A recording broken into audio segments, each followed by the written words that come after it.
Good morning. My name is William Braun. I'm the Associate Director of Music at the Unitarian Society of New Haven, the congregation served so beautifully by John Marsh in 2019 and 2020. John has written today's sermon, which you will hear later, and he has asked for this particular piece of music as our music for gathering. And he has asked me to do a little bit of explanation as to why he chose it. The St. Gaudens sculpture, still to be seen on Boston Common, inspired Charles Ives, born in Danbury, to write a tone poem for orchestra. We're going to hear an excerpt from it arranged for solo piano. The St. Gaudens in Boston Common is the first of the three places in New England by Ives, and the sculpture depicted is called Colonel Shaw and His Colored Regiment, referring to a group of soldiers during the Civil War. You will hear several pieces that were current at the time, most particularly the battle cry of freedom in this piece, but they are broken down and fragmented and sometimes a little difficult to make out entirely. That, of course, is the whole point. This is a memory piece. Ives saw in the sculpture the same sadness, the same sacrifice and determination as opposed to military triumphalism that St. Gaudens saw. Ives wrote a brief poem to accompany the score, and that poem says, "Moving, marching, faces of souls, marked with generations of pain, part freers of a destiny, slowly, restlessly swaying on with you. You images of a divine law carved in the shadow of a saddened heart, of an age and of a nation. Above and beyond that compelling mass rises the drumbeat of the common heart in the silence of a strange and sounding afterglow, moving, marching, faces of souls."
Good morning and welcome. My name is David Jones, and my pronouns are he, him, and his. I'm a member of the worship committee, and I'll be your worship associate this morning. Whoever you are, whomever you love, wherever you are in your life's journey, you are welcome here. Welcome to this virtual service of the Unitarian Society of New Haven. We are a diverse, multi-generational faith community that inspires lives of compassion and generosity, nurtures spiritual growth, cultivates transformative connections, and creates a more just world. This is a congregation that believes Black Lives Matter, that every person has the right to affirm their own gender identity, and that all people are inherently worthy. We acknowledge that our sanctuary sits on the land of the Quinnipiac and other Native peoples traditionally, and as a congregation we seek to heal the wounds of the past and present in ongoing work of reconciliation. If you're joining us for the first time or the first time in a long time, we're so glad you chose to spend this time with us. We meet electronically for now, but we know we will be together again in person. The email address of the membership team is membership@usnh.org, and you can visit usnh.org to find out more about us. There will be a Zoom meeting for newcomers immediately following the service. Another reminder, there will be a Zoom congregational meeting at noon today. It is my great pleasure this morning to reintroduce to our pulpit the Honorable Reverend John Marsh. In May of 2020, Reverend Marsh suffered a massive stroke that damaged his brain. Part of my pleasure in introducing him this morning is because, for a time, there was uncertainty about if or when we would hear him preach again. John says his life now gives new meaning to the old adage, "If the man had half a brain, he'd be dangerous." Just what percentage of his former faculties John now has cannot be said for sure. But I hope that after hearing him, you will agree with me that he has more than enough brains to be dangerous to narrow thought or lifeless creed. Dangerous to any social code that fails to serve the cause of human need. Welcome back, John. Our opening words this morning come from Robert French Levins. Holy and beautiful, the custom which brings us together in the presence of the Most High, to face our ideals, to remember our loved ones in absence, to give thanks, to make confession, to offer forgiveness, to be enlightened and to be strengthened. Through this quiet hour breathes the worship of ages, the cathedral music of history. Three unseen guests attend, faith, hope, and love. Let all our hearts prepare them a place.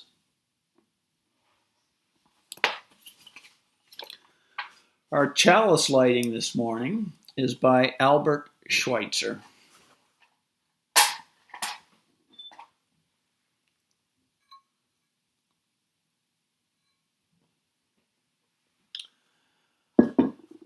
At times, our own light goes out and is rekindled by a spark from another person.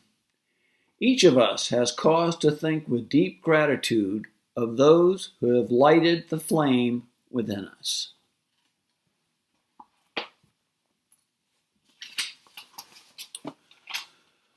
Covenant.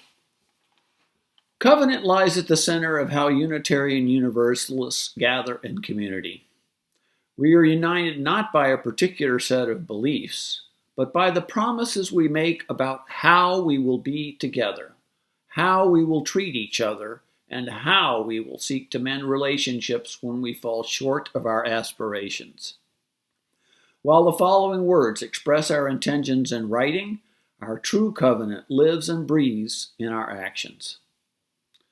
Please join me now in reciting the words that appear on your screen. We covenant together to create and nurture a culture of respect and kindness, and to engage in the spiritual and everyday practice of loving more generously. To this end, we will strive to be open, value differences, listen deeply, use kind language, speak our truths, work with conflict, seek humor and joy. Now please join us in singing the hymn, Lift Every Voice and Sing.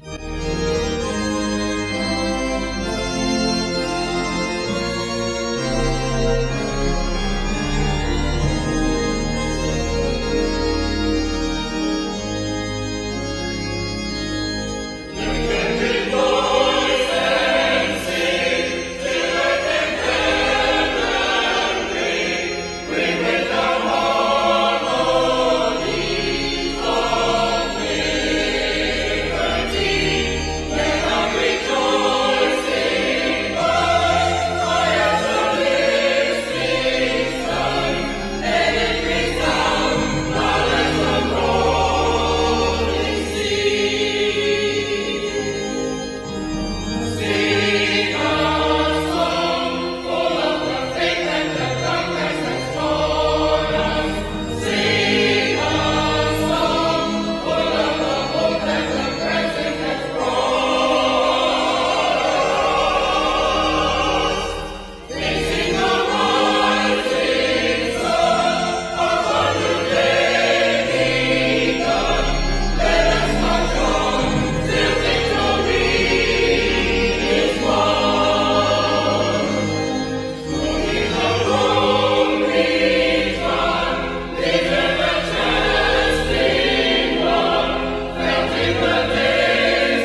In the spring of 1961, the Reverend Martin Luther King called on people of faith to join him in a march in support of voting rights in Selma, Alabama.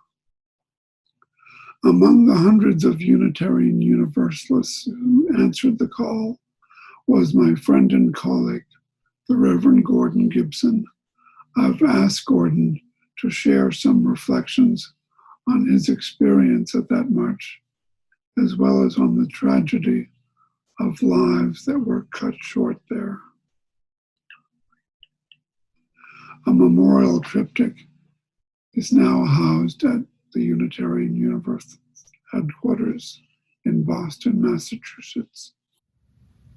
Before the Civil War, people of African descent who were held in slavery in the American South, of course, could not vote. They were not regarded as people. After the Civil War, they were citizens, and black men were allowed to vote for a few years. And then laws and practices were put in place in the South that prevented most black men from voting. This continued for many years. And when the Civil Rights Movement became very active in the South in the 1950s and 1960s, one of the concerns was to return to African Americans the right to vote. That particular struggle became clearest in Selma, Alabama in 1965. In the course of that struggle for voting rights, three people were killed by people who wanted to stop African Americans from getting greater access to voting. We Unitarian Universalists talk a lot about the Reverend James Reeb, who was one of those killed. We also often talk about Viola Liuzzo, who was killed. Both of them were Unitarian Universalists. The killing of Jim Reeb in particular was important in that struggle to get the right to vote. And we need to remember that those two lives that were sacrificed in the effort to get the vote for Black Americans were our co-religionists. But even more than that, we need to remember the first person who was killed in that struggle. His name was Jimmy Lee Jackson. He was a black citizen of Marion, Alabama. 26 years old, a tall, responsible young man, a black man. He was shot, fatally wounded, it turned out, by an Alabama state trooper as he was trying to protect his mother and his 80-some-year-old grandfather from being beaten by police. Jimmy Lee Jackson's death is what led to the attempt to march from Selma to Montgomery, a very famous civil rights event. We need to remember that particularly those of us who are white need to remember that the death of that black man, Jimmy Lee Jackson, is what brought white supporters like the Reverend Jim Reeb and Viola Liuzzo to Selma and Montgomery. We need to celebrate and remember our white Unitarian Universalist people who were martyred, Jim Reeb and Viola Liuzzo. But even more, we need to remember that they went to Alabama in support of people like Jimmy Lee Jackson, a black man trying to protect his family from physical violence, trying to advance the right of them to vote. We need to remember that the right to vote that we take so casually was a life and death matter for black people in the Deep South in the 1960s. Our spoken meditation today is The Young Dead Soldiers by Archibald MacLeish. The young dead soldiers do not speak. Nevertheless, they are heard in the still houses. Who has not heard them? They have a silence that speaks for them at night and when the clock counts. They say, "We were young, we have died, remember us." They say, "We have done what we could, but until it is finished, it is not done." They say, "We have given our lives, but until it is finished, no one can know what our lives gave." They say, "Our deaths are not ours, they are yours. They will mean what you make them." They say, "Whether our lives and our deaths were for peace and a new hope, or for nothing, we cannot say. It is you who must say this." They say, "We leave you our deaths, give them their meaning. Give them an end to the war and a true peace. Give them a victory that ends the war and a peace afterwards. Give them their meaning." We were young, they say. We have died. Remember us. Let us share a moment of silence together.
Good morning. My name is Linda Pawelek, and I am a member of the Pastoral Care Team. In this spiritual community, we remind ourselves each week that joy and woe are woven fine. Some of us bear burdens made lighter as others help us carry it. Some of us hold joys that shine more brightly as others reflect our delight. While we didn't receive particular joys and sorrows to be shared today, let's together take a moment to bear witness to all that the people of this congregation are holding in their hearts. Together, let us give thanks for this community of care. Hi, I'm Linda Barrett, and I've been a member of USNH for the past 15 years. I'm very happy to be sharing my thoughts today about my relationship to this beloved community. I walked through these doors for the first time in search of a spiritual home, and for a while I continued to come primarily for the inspiring and thought-provoking sermons. You know, when you feel like the minister is speaking directly to you, and it's just what you need to hear that morning. Gradually, I was getting to know more people here and taking part in the community activities and social justice initiatives beyond just Sunday morning.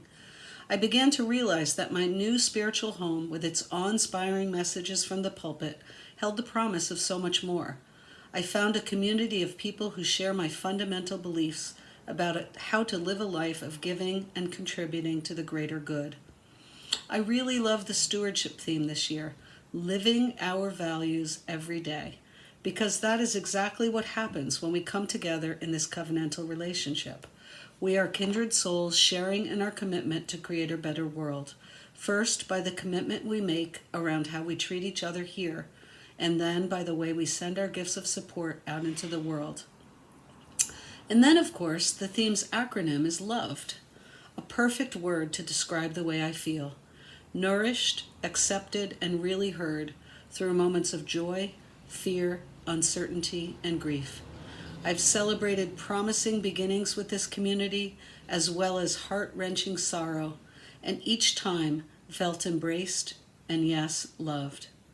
As my commitment to this community has deepened, I feel ever more grateful for all of the gifts of support, friendship, leadership, and justice seeking that I find here. This past year has been difficult for many. The pandemic created moments of loneliness, isolation, fear, and instability. And through it all, USNH was a beacon of hope.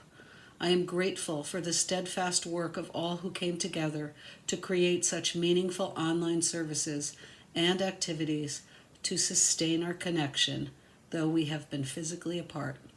I pledge my financial contribution each year, not only to support the actual building and the amazing people who work together to create services and programs to be proud of, but also so that we may have the resources to do the work in the world that reflects our collective values. As Reverend Linda Susan said recently, the love that we send out into the world matters, even if we don't see its effects. May it be so. Our community continues while we remain apart, and the need for ongoing support continues as well. While the music plays, I urge you to consider navigating to the usnh.org website and making a donation.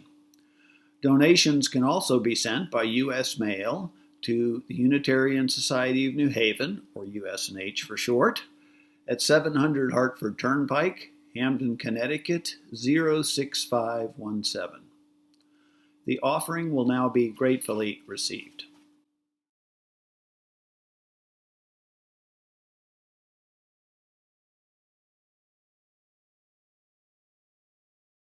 For each child that's born, a morning star rises and sings to the universe who we are. For each child that's born, a morning star rises and sings to the universe who we are. Oh, for each child that's born, a morning star rises and sings to the universe who we are. Oh, for each child that's born, a morning star rises and sings to the universe who we are.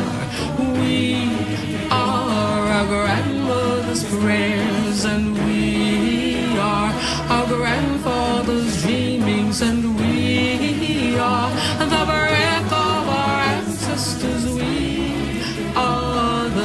Spirit of God, we are mothers of courage, fathers of time, daughters of dust, and the sons of great visions. We're sisters of mercy, brothers of love, lovers of life, and the builders of nations. We're seekers of truth, keepers of faith, makers of peace, and the wisdom of ages. We are our grandmother's prayers. We are our grandfather's dreamings, and we are the breath of our ancestors. We are the Spirit of God. We are mothers of courage, fathers of time, daughters of dust, and the sons of great visions. We're sisters of mercy, brothers of love, lovers of life, and the builders of nations. We're seekers of truth and keepers of faith. We are makers of peace and the wisdom of ages. We are our grandmother's prayers. We are our grandfather's dreamings, and we are the breath of our ancestors. We are the Spirit of God. We are our grandmother's prayers, and we are our grandfather's dreamings. We are the breath of our ancestors. We are the Spirit of God. For each child that's born, a morning star rises and sings to the universe who we are. For each child that's born, a morning star rises and sings to the universe who we are. We are one.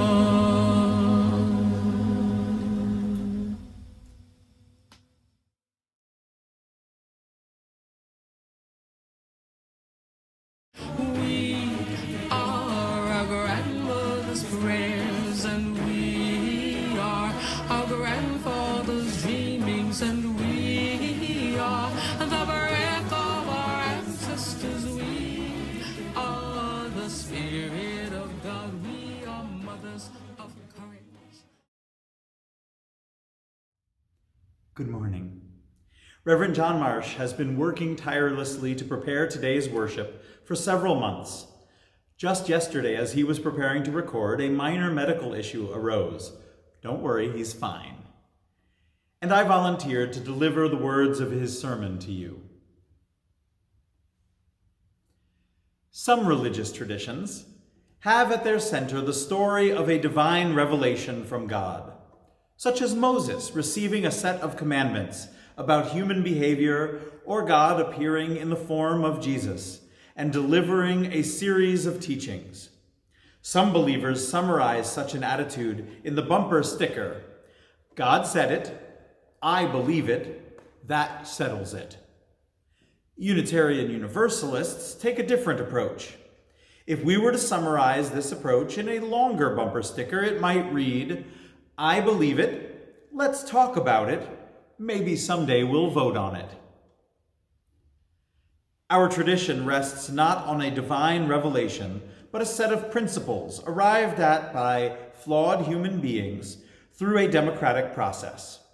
Indeed, one of the core principles is a belief in the democratic process, this being the way most consistent with human possibilities and limitations to arrive at eternal truths.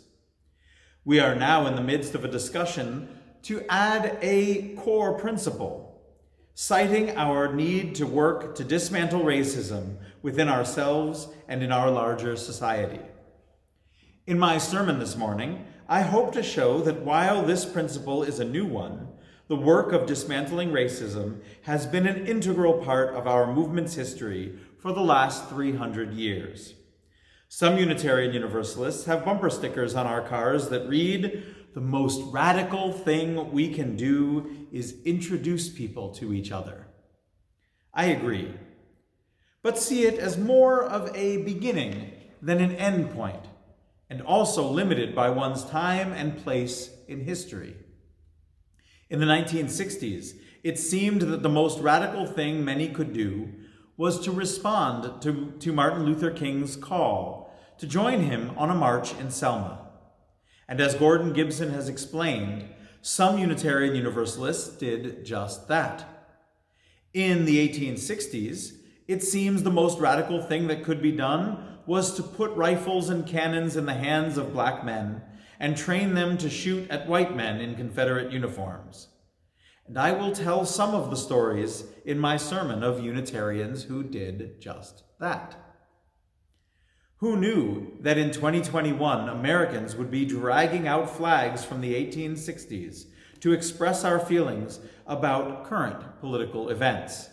It's odd, but since it is a 2021 thing, here's my contribution: the battle flag of the Army of the Potomac. I have two blood ancestors who marched and fought under this flag, and a number of my adopted spiritual ancestors, both Unitarian and Universalist, rallied around it. In the interest of full disclosure, I will tell you that I also have one blood ancestor who, when served with a notice of conscription, paid $300 to have someone else go in his place. This was illegal in 1863. Abraham Lincoln was, it seems, even more desperate for funds to fight the war than he was for volunteers. $318.63 was roughly equivalent to 5,000 of today's dollars. And this ancestor thought that he had more than done his part for the Union. What he had not reckoned on was that he would later have to get along with a brother-in-law who served as a volunteer.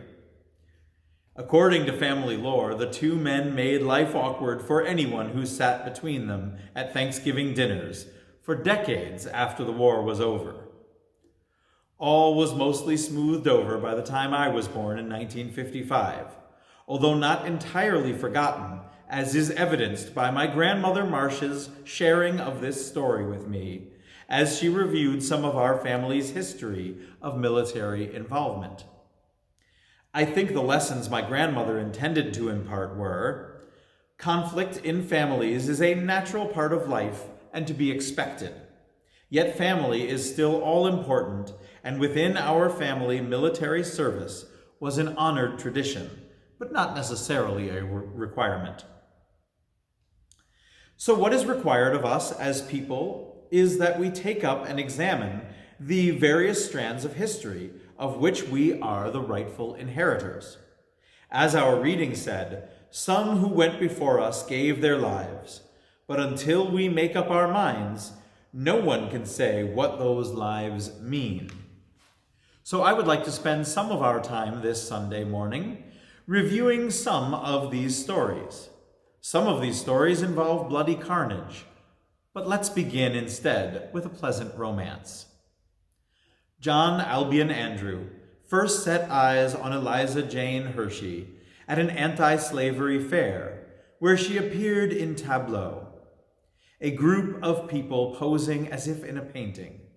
When he saw Eliza again a few weeks later, sitting amidst the congregation of the New North Unitarian Church in Hingham, Massachusetts, where he frequently attended services, he recognized her and wasted little time in asking her to accompany him on an afternoon walk. Hingham Harbor was and still is a beautiful setting for an afternoon stroll. It has green lawns with a view of small boats bobbing in the harbor, and behind them, the whole Atlantic Ocean expanding backwards towards a distant horizon. But back to John Andrew, who became governor of Massachusetts in January 1861, and was part of a group within the Republican Party considered to be radicals for their stance on abolishing slavery. This group included Senator Charles Sumner and the statesman Frederick Douglass. In the primary season of 1860, Andrew rallied the group to support the candidacy of Abraham Lincoln. After Lincoln's successful election, The same group lobbied Lincoln to end slavery and allow black men to join the Union troops. After Lincoln signed the Emancipation Proclamation, Andrew created a number of Massachusetts black volunteer regiments and recruited thousands of men, including 2 of Frederick Douglass's sons, to fill them. Andrew also recruited Robert Gould Shaw to serve as one of the first officers, who were all white as required by military regulations, in the 54th Massachusetts Regiment of Black Men. Shaw hailed from a prominent Bostonian family who were members of Theodore Parker's Unitarian congregation, and his story is told in the 1989 movie Glory, starring Matthew Broderick, as Shaw. This morning's prelude is a brilliant adaptation of an orchestral piece commemorating Robert Gould Shaw and the 54th Massachusetts assault on Fort Wagner, South Carolina in 1863. Shaw and almost half of his men died in that battle. In the movie Glory, there is a scene where Lincoln meets privately with some of the black soldiers. A few of them hesitantly tell the president about their concerns that they are not being paid at the same rate as white soldiers. Lincoln listens and promises to correct the situation. That is a Hollywood gloss over. The real story is that the black soldiers had been promised the same wages as white soldiers. When they discovered the pay inequity, they refused to accept lower pay. To be clear, they did not go on strike. They simply refused to accept any pay at this lower rate. They also refused the offer of John Andrew to make up the pay difference from the Massachusetts coffers. The black soldiers insisted that they be paid what they had been promised from the federal government. John Andrew lobbied successfully for equal pay and also used this controversy to promote the advancement of black officers within the Massachusetts Regiment. Many 19th century Unitarians were committed to ending slavery and finding a nonviolent alternative to war. They came of age during the Napoleonic Wars in Europe. Napoleon invaded most of the European monarchies under the guise of spreading democracy. Then, with most of Europe at his feet, crowned himself emperor without even bothering with the old school soft touch of having the Pope preside at his coronation to give the thing a whiff of God's blessing. It was just the sort of thing that gave wars in the name of democracy a bad name. A number of Unitarian transcendentalists were active supporters of the abolitionist John Brown, who dreamed of leading a major slave insurrection after capturing an arsenal of weapons at Harper's Ferry, Virginia. He toured New England and to raise support for his Harper's Ferry raid. Emerson and Thoreau, who never met John Brown, made statements after his execution comparing his martyrdom to that of Jesus of Nazareth, and did what they could to support his surviving children. William Ellery Channing had founded the first peace society in 1815. Some Unitarian and Universalist men even took up the pacifist Mennonite style of facial hair, wearing beards without mustaches to contrast with the style favored by the military men of Europe, wearing mustaches without beards. When he came out for the abolition of slavery, Channing took pains to argue that slavery was a national problem, and that the North should share the burden of abolishing slavery with the South. There exists some controversy among historians about the Transcendentalists' support for Brown. Susan Cheever, in her book American Bloomsbury, says that John Brown deceived and seduced the American Unitarian Transcendentalists of New England. She writes, "They were betrayed by their own innocence." I respectfully disagree. Saying that they were betrayed by their own innocence, Cheever would suggest not only were the Transcendentalists not guilty of wrongdoing, but they could not even recognize wrongdoing committed against them.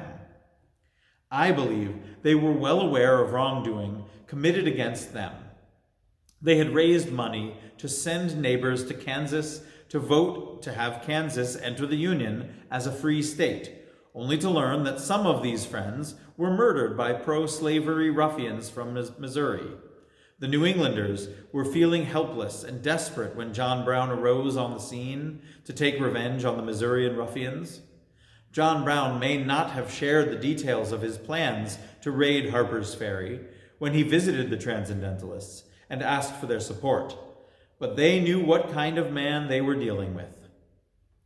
It is also worth noting some Transcendentalists did not actively support John Brown, including Samuel Joseph May, who studied for the ministry under Channing's direction. In 1851, a fugitive slave was arrested during the annual convention of the Anti-Slavery Liberty Party in Syracuse, New York. May led a group of abolitionists to the jail where they demanded and were granted the release of the prisoner without the use of firearms. If John Brown had really hid his violent intentions, Samuel May may have been among his supporters, but he was not. Two Unitarian ministers, Theodore Parker and Thomas Wentworth Higginson, belonged to a small group of John Brown supporters known as the Secret Six, and provided funds to Brown. Higginson was the only one of the Secret Six who openly and publicly supported Brown. In the weeks between his arrest and his execution, Brown made a series of statements which electrified the nation. He essentially said that while he was sorry he did not get to kill more slaveholders, it now seemed that everybody had their rifles pointed at each other's throats, so maybe his raid would have a satisfactory outcome after all. Northerners were largely sympathetic to John Brown, while Southerners were outraged by this sympathy. These divergent opinions led fairly directly to the Civil War. In the spring of 1861, Julia Ward Howe, accompanied by her husband, Samuel Gridley Howe, who was also one of the Secret Six, to meet about the Sanitary Commission of Washington, D.C., the precursor to the American Red Cross. They were in an open carriage with their minister, James Freeman Clark, amid thousands of troops, when at the edge of the troops there was a skirmish of gunfire. They tried to leave the area, but were blocked in traffic. As they sat there, some of the Union troops marched by, singing, "John Brown's body lies a-mouldering in the grave, but his soul goes marching on." Reverend Clark, knowing that Julia was a published poet, said to her, "What a pity they don't have better lyrics to sing this splendid tune." That night, Julia wrote the first verses of the Battle Hymn of the Republic. When I think of that song now, my mind first jumps to the satirical verses I learned in grade school. Glory, glory, hallelujah, teacher hit me with a ruler. When I continue thinking, however, I am struck by Howe's genius in using biblical imagery from the Christian and Hebrew scriptures. And when she speaks of his soul goes marching on, the soul manages to be a synthesis of John Brown, Jesus of Nazareth, and the spirit of freedom itself. In one verse, she refers to Jesus with the words, "As he died to make men holy, let us die to make men free." In today's postmodern world, our best thinkers tell us that concepts such as freedom and holiness and race itself are merely social constructs, that they have no reality outside our human imaginations. I agree, but also say that we live and die by the possibilities and limitations of human imaginations. I would have us remember that for those held in slavery, freedom as was tangible, as the iron chains sometimes put around their hands and feet. And even today, freedom is as tangible as the padlocked prison doors where black men are housed in disproportionate numbers. As Martin Luther King Jr. said, our work for freedom must march on. Our work for prison reform marches on, and our work to expand our democracy by pushing back against voter suppression and working to recognize Washington, D.C. as a state. This spirit of freedom will march on, but only if we embody it, my friends. So I ask you, brothers and sisters, to let that spirit of freedom march on in your lives. We extinguish this flame, but not the light of truth, the warmth of community, or the fire of commitment. These we carry in our hearts until we are together again.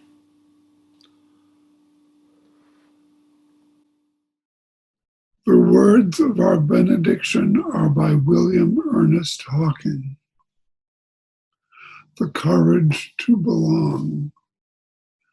There is no choice but to immerse oneself in the stream of history, accept one's time and location, breathe in with shared memories and hopes, the contamination of tradition, become defined as the person of this cause, this party, this emergency.